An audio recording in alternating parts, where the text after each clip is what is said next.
Hello, welcome to Vocab So this is our fifth lesson of A related vocabularies. So let's check आज क्या क्या trick है, आज क्या क्या क्लू है. अगेन हम लोग मेमोराइज करते हैं. So the first one is what? That is ANTQU, जिसका मीनिंग क्या होता है? ओल्ड और एंशियंट. एंड इसमें जो मैं फर्स्ट वर्ड ली हूँ वो क्या है? That is antiquated. और एंटिक्वेटेड का मीनिंग क्या होता है? That is extremely old.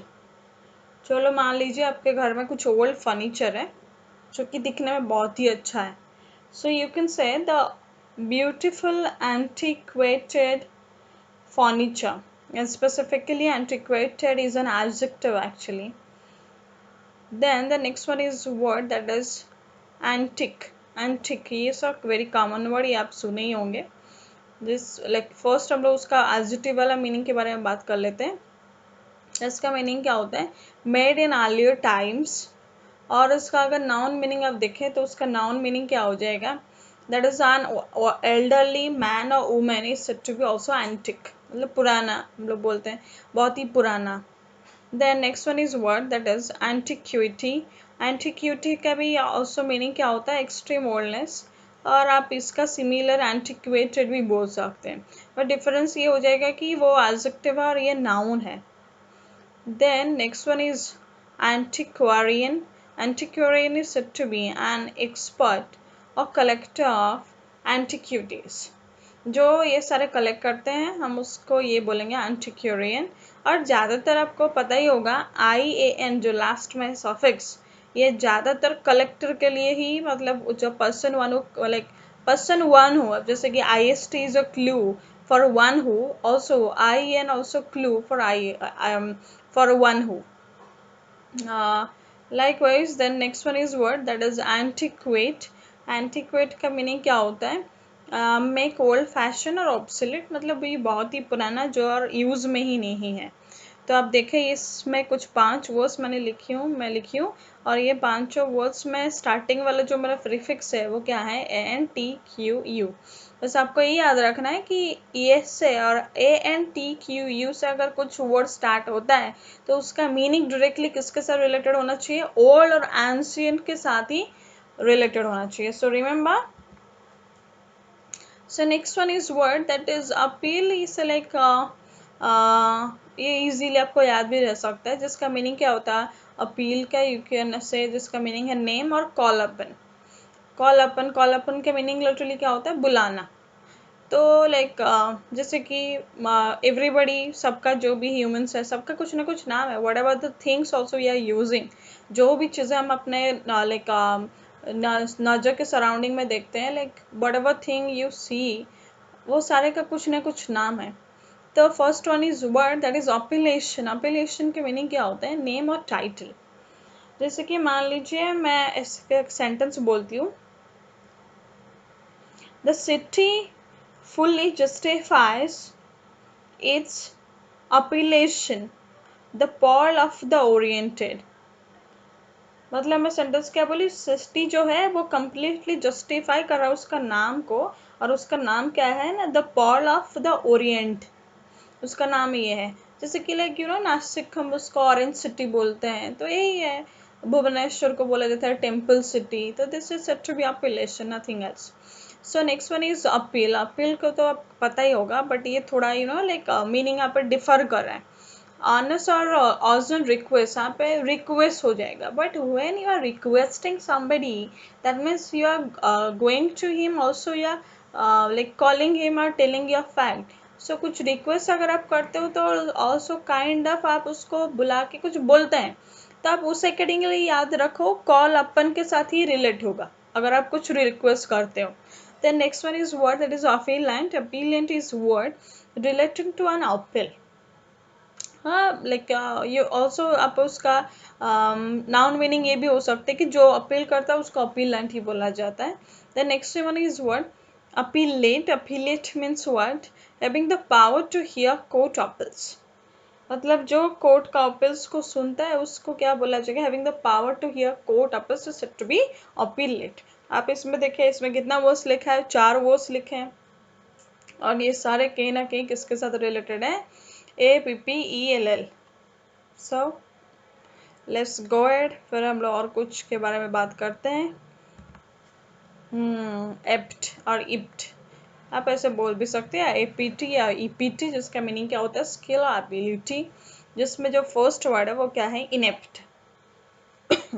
So inept का मीनिंग क्या होता है, नॉट सुइटेबल और लैक ऑफ जजमेंट। तो इनेप्ट आपको पता ही होगा, मतलब यू कैन से लाइक जो कि सुइटेबल है ही नहीं, किसमें सुइटेबल नहीं है, जिसमें एबिलिटी है ही नहीं। Then next one is word that is apt. Apt का मीनिंग क्या होता है, एग्जैक्टली सुइटेबल, और you can say also mentally quick. जो मेंटली क्विक होता है उसको हम बोलते हैं, और जहाँ तक मुझे पता है definitely it is an example of adjective actually, जिसका मीनिंग ये भी हो सकता है रिसोर्सफुल ऑल्सो। जैसे कि फटक से अगर मैं ये बोलूँ, अरे बहुत ही मतलब क्विक बच्चा है, like I can say an apt student, या फिर मैं बोली वो फटाफट के एकदम से मतलब करेक्ट रिप्लाई देता है, तो you can say an apt reply also. So next one is word unapt. जैसे देखो आप, इसमें दो पार्ट है, un is the prefix and apt, apt is the suffix part here. Un, un का भी मीनिंग किसके साथ सिमिलर होता है, नो के साथ और नॉट के साथ। आप बोलते हैं ना अनअकाउंटेबल, अनअकाउंटेबल मतलब जो कि काउंटेबल नहीं है, तो un stand for not and apt stands for suitability, तो फिर मीनिंग क्या हो जाएगा, not suitable is said to be unapt. The next one is word adept. Adept यहाँ पे भी एडी स्टार्ट वाला पार्ट है, और एप्ट इज लास्ट पार्ट और सफिक्स पार्ट, जिसका मीनिंग क्या होता है, make suitable to a specific situation. और यू कैन से जिसमें ये सिमिलर हो सकता है, एडजस्ट भी उसका सिमिलर हो सकता है। जैसे कि हम लोग एडप्ट किसको बोलते हैं कि लाइक हाँ, मेक फिट फॉर समथिंग, या फिर कन्फर्म समवन, ये भी बोल सकते हैं आप।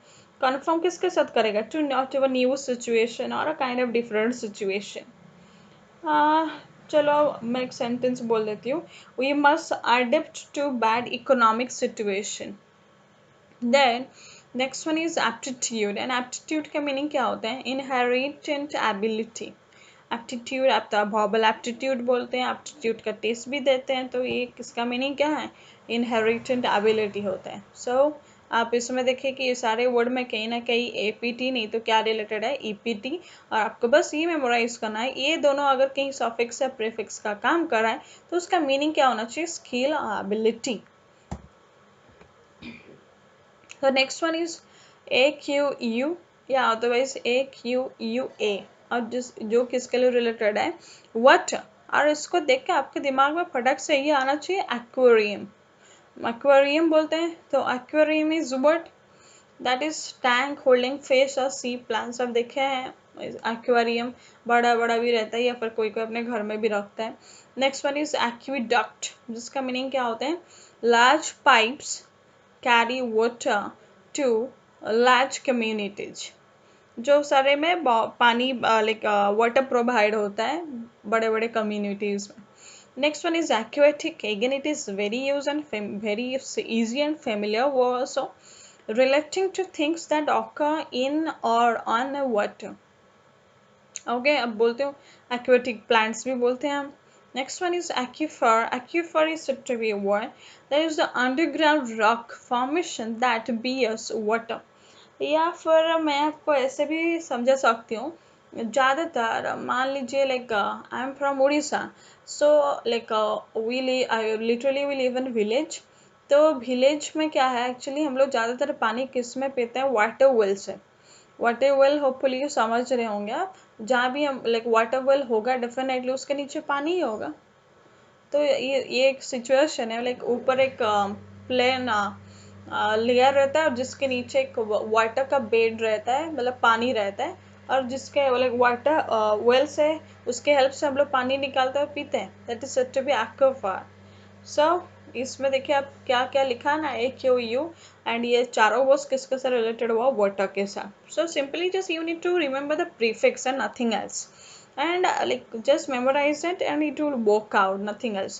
But you have to be careful also when you people are reading something, it may be a newspaper, otherwise you can say on books or novels. So like when you are learning these things, you must practice it actually. आपको उस time देखना पड़ेगा, हाँ ये word अगर मुझे नहीं पता इसका प्रीफिक्स क्या है, हाँ ये मैं कहीं कहाँ पढ़ा हूँ, ऐसे आपको रिलेट करना पड़ेगा। जब तक